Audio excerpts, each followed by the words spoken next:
Welcome to the next session on the course School Organization, Administration and Management. In this session, we will have a continuation of the topics discussed in the previous chapter, such as first aid and emergency care in case of accidents, poisoning, heart attack and epilepsy.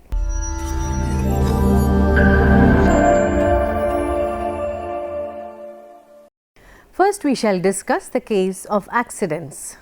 An accident, also known as unintentional injury, is an undesirable, incidental and unplanned event that could have been prevented had circumstances leading up to the accidents been recognized and acted upon prior to its occurrence.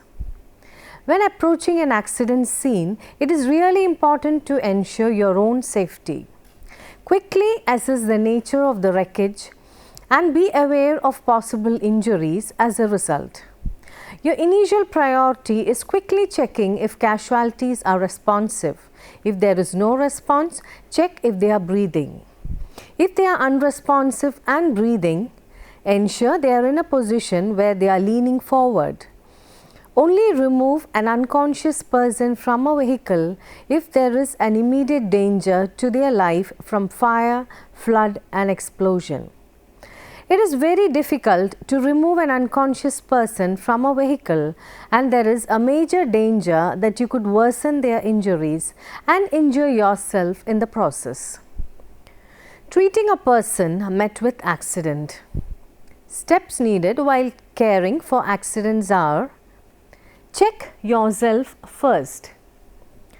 Check the other persons for injuries. Look for signs of breathing. Call for help. Check for obstructions in the person's mouth and throat. Perform life-saving techniques like CPR or cardiopulmonary resuscitation or EAR, external air resuscitation. Ways to help him or her in grave situations. If there is bleeding from the mouth or the patient is vomiting, turn the person to his or her side. This will avoid any chances of the person choking. Place the person's arm, that is under him, straight out and the arm closest to you across the chest. Deal with open wounds. If there is an extensive wound, try to control the bleeding using pressure to the area using a cloth. Press down with your palms rather than your fingertips. Always suspect spinal injuries. If the person's neck is in an awkward position or if the person is unconscious, do not move the patient. Get help immediately. Keep the person warm with a t-shirt or blanket, etc. Avoid feeding the person. Next, we shall discuss the case of poisoning. Poisoning is a condition or a process in which an organism becomes harmed severely or poisoned by a toxic substance or venom of an animal. Acute poisoning is exposure to a poison on one occasion or during a short period of time. Symptoms develop in close relation to the degree of exposure. Absorption of a poison is necessary for systematic poisoning, that is, in the blood throughout the body. In contrast, substances that destroy tissue but do not absorb, such as eye, are classified as corrosives rather than poisons. Furthermore, many common household medications are not labeled with skull and crossbones, although they can cause severe illness or even death. In the medical sense, toxicity and poisoning can be caused by less dangerous substances than those legally classified as a poison. Toxicology is a study and practice of the symptoms, mechanisms, diagnosis and treatment of poisoning. Chronic poisoning is a long-term repeated or continuous exposure to a poison where symptoms do not occur immediately or after each exposure. The patient gradually becomes ill or becomes ill after a long latent period. Chronic poisoning most commonly occurs following exposure to poisons that are biomagnified, such as mercury, gadolinium and lead. Contact or absorption of poisons can cause rapid death or impairment. Agents that act on the nervous system can paralyze in seconds or less and include both biologically derived neurotoxins and so-called nerve gases, which may be synthesized for warfare or industry. Inhaled or ingested cyanide used as a method of execution in gas chambers almost instantly starves the body of energy by inhibiting the enzymes in mitochondria that make ATP. Intravenous injection of an unnaturally high concentration of potassium chloride, such as in the execution of prisoners in parts of the United States, quickly stops the heart by eliminating the cell potential necessary for muscle contraction. First aid for poisoning. First case, if the poison was swallowed. Call emergency services or a poison control hotline immediately. Clear the person's airway. Wrap a clean towel around your hand, open the person's mouth and remove traces of substance using the towel. Check the person's breathing and pulse. If you don't feel breath or a pulse, administer CPR immediately. Keep the person comfortable. Loosen the belt and other tight clothing, remove jewelry and other constrictive items. The second case, when the poison was inhaled. Call for emergency help. Leave the toxic area immediately. Check the person's breathing and pulse. Administer CPR immediately. Have the person lie down on his or her side so that they won't choke in case of vomiting. Cushion the person's head with pillow. Remove the constrictive clothing and jewelry. When the poison came into contact with the skin or eyes, call the poison control center, remove the traces of the substance, flush the area with lukewarm water. For poisoning by swallowing, check and monitor the person's airway, breathing and pulse. Heart attack. Myocardial infarction or MI, commonly known as a heart attack, occurs when blood flow decreases or stops to a part of the heart, causing damage to the heart muscle.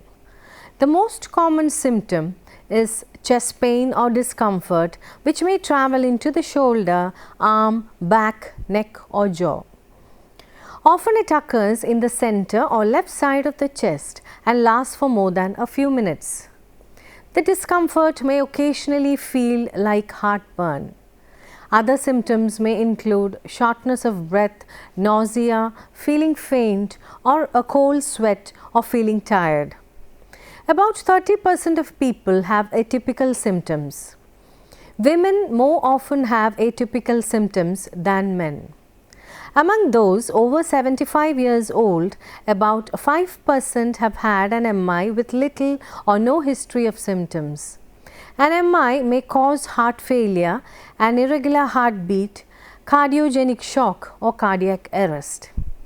We shall now see some of the symptoms of heart attack. Common heart attack signs and symptoms include pressure, tightness, pain or a squeezing or aching sensation in your chest or arms that may spread to your neck, jaw or back, nausea, indigestion, heartburn or abdominal pain, shortness of breath, cold sweat, fatigue, lightheadedness or sudden dizziness, fainting. Not all people who have heart attacks have the same symptoms or have the same severity of symptoms. Some people have mild pain, others have more severe pain. Some people have no symptoms. For others, the first sign may be sudden cardiac arrest. However, the more signs and symptoms you have, the greater the likelihood you are having a heart attack. Some heart attacks strike suddenly, but many people have warning signs and symptoms hours, days or weeks in advance. The earliest warning might be recurrent chest pain or pressure, which is called angina, that is triggered by exertion and relieved by rest. Angina is caused by a temporary decrease in blood flow to the heart. Causes of heart attack. A heart attack occurs when one or more of your coronary arteries become blocked. Over time, a coronary artery can narrow from the buildup of various substances including cholesterol. This condition, known as coronary artery disease, causes most heart attacks. During a heart attack, one of these plaques can rupture and spill cholesterol and other substances into the bloodstream. A blood clot forms at the site of the rupture. If large enough, the clot can block the flow of blood through the coronary artery, starving the heart muscle of oxygen and nutrients. Ischemia. You might have a complete blockage or partial. A complete blockage means you have had an ST elevation myocardial infarction or STEMI. A partial blockage means you have had a non-ST elevation myocardial infarction or NSTEMI. Diagnostic steps and treatment might be different depending on which you have had. Another cause of a heart attack is a spasm of a coronary artery that shuts down blood flow to part of the heart muscle. Using tobacco and illicit drugs such as cocaine can cause a life-threatening spasm. We shall now see the first aid for the person suffering from heart attack. Never neglect a person with chest pain. Recognize the symptoms of heart attack. Call emergency services. Administer CPR. Make the person sit on a slightly reclined position. Move the person to a more ventilated area. Ask the person to cough. Seek immediate medical attention. Should receive medical attention in an hour. The risk factors. Certain factors contribute to the unwanted buildup of fatty deposits that narrows arteries throughout your body. You can improve or eliminate many of these risk factors to reduce your chances of having a first or another heart attack. Heart attack risk factors include: first is age. Men age 45 or older and women age 55 or older are more likely to have a heart attack than are younger men and women. Tobacco. This includes smoking and long-term exposure to second-hand smoke. High blood pressure. Over time, high blood pressure can damage arteries that feed your heart. High blood pressure that occurs with other conditions such as obesity, high cholesterol or diabetes increases your risk even more. High blood cholesterol or triglyceride levels. A high level of low density lipoprotein or LDL cholesterol, the bad cholesterol, is most likely to narrow arteries. A high level of triglycerides, a type of blood fat related to your diet, also ups your risk of heart attack. However, a high level of high density lipoprotein or HDL cholesterol, also known as the good cholesterol, lowers your risk of heart attack. The next factor is obesity. Obesity is associated with high blood cholesterol levels, high triglyceride levels, high blood pressure and diabetes. Losing just 10% of your body weight can lower this risk, however. Diabetes. Not producing enough of a hormone secreted by your pancreas or insulin, or not responding to insulin properly, causes your body's blood sugar levels to rise, increasing your risk of heart attack. Metabolic syndrome. This occurs when you have obesity, high blood pressure and high blood sugar. Having metabolic syndrome makes you twice as likely to develop heart disease than if you don't have it. Family history of heart attack. If your siblings, parents or grandparents have had early heart attacks, by age 55 for male relatives and by age 65 for female relatives, you might be at increased risk. Lack of physical activity. Being inactive contributes to high blood cholesterol levels and obesity. People who exercise regularly have better cardiovascular fitness, including lower blood pressure. Next is stress. You might respond to stress in ways that can increase your risk of a heart attack. Illicit drug use. Using stimulant drugs such as cocaine or amphetamines can trigger a spasm of your coronary arteries that can cause a heart attack. A history of preeclampsia. This condition causes high blood pressure during pregnancy and increases the lifetime risk of heart disease. An autoimmune condition. Having a condition such as rheumatoid arthritis or lupus can increase your risk of heart attack. Now let us see how we can prevent heart attack. It's never too late to take steps to prevent a heart attack, even if you already had one. Here are ways to prevent a heart attack. 1. Medications. Taking medications can reduce your risk of a subsequent heart attack and help your damaged heart function better. Continue to take what your doctor prescribes and ask your doctor how often you need to be monitored. Next is lifestyle factors. You know the drill. Maintain a healthy weight with a heart healthy diet. Don't smoke, exercise regularly. Manage stress and control conditions that can lead to heart attack, such as high blood pressure, high cholesterol and diabetes. Here we shall have a discussion on epilepsy. Epilepsy is a group of neurological disorders characterized by epileptic seizures.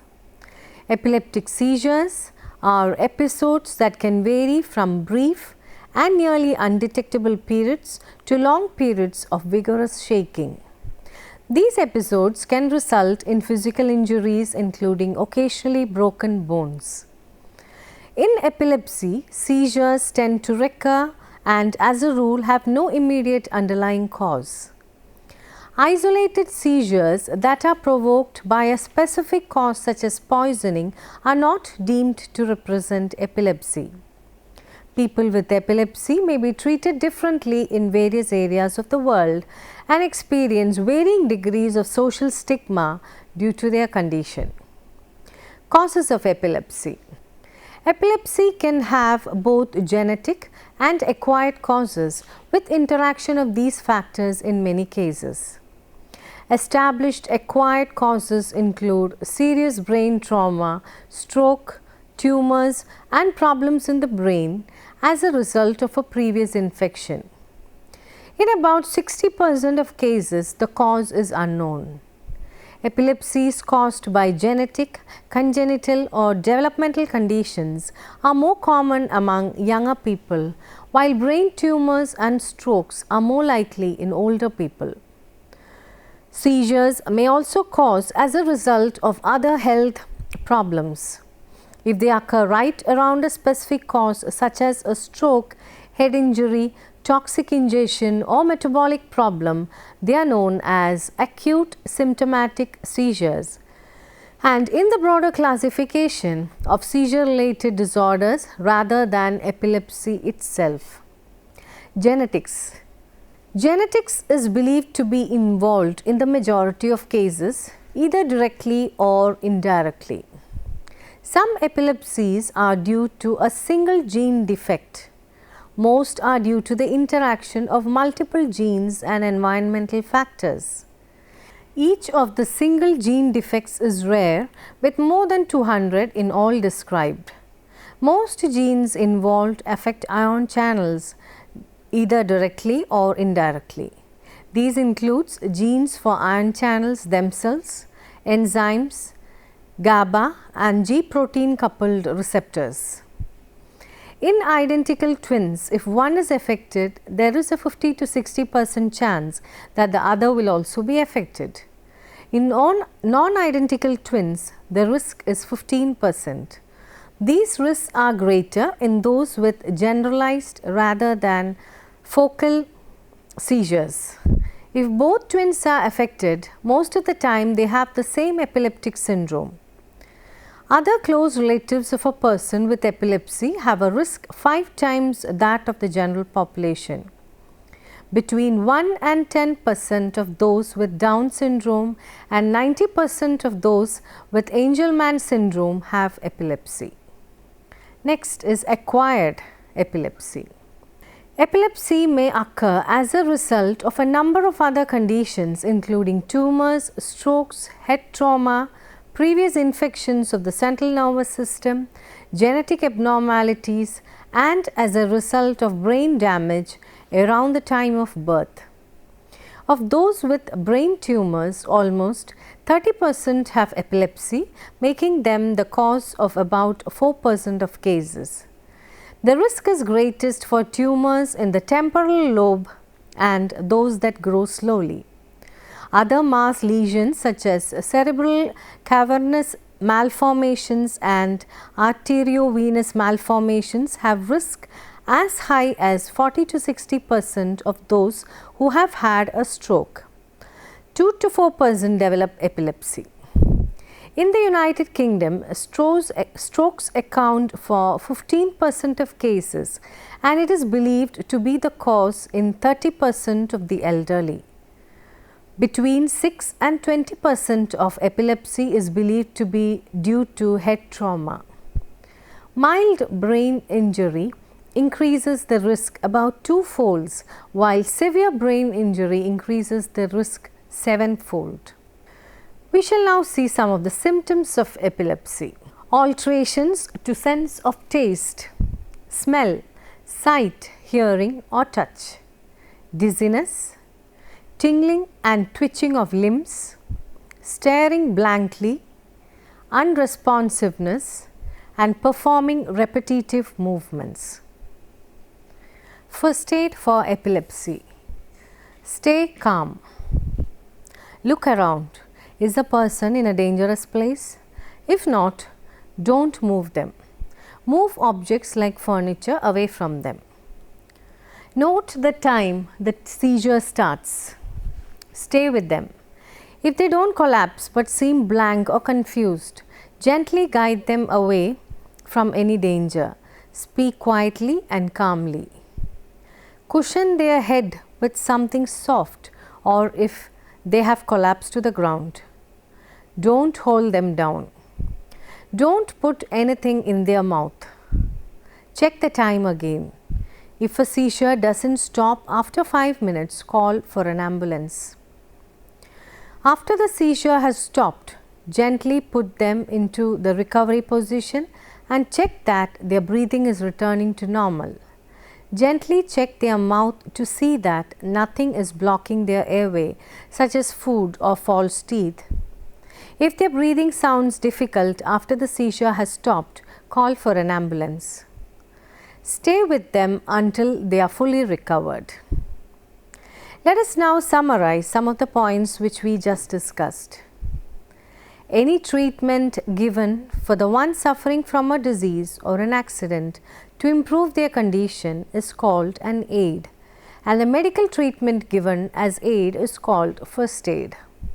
If an accident happens in school or in workplace, we cannot be a helpless witness, since simply standing by can potentially worsen the situation. That is why it is important to have at least a basic knowledge of first aid. First aid is the initial assistance given to the victim of injury or illness. Comprised of relatively simple techniques that can be performed with rudimentary equipment, first aid is usually carried out by a lay person until professional medical assistance arrives. Thank you for watching the session on First Aid and Emergency Care in Various Situations Part 2. We will see again with a new topic. Till then, goodbye.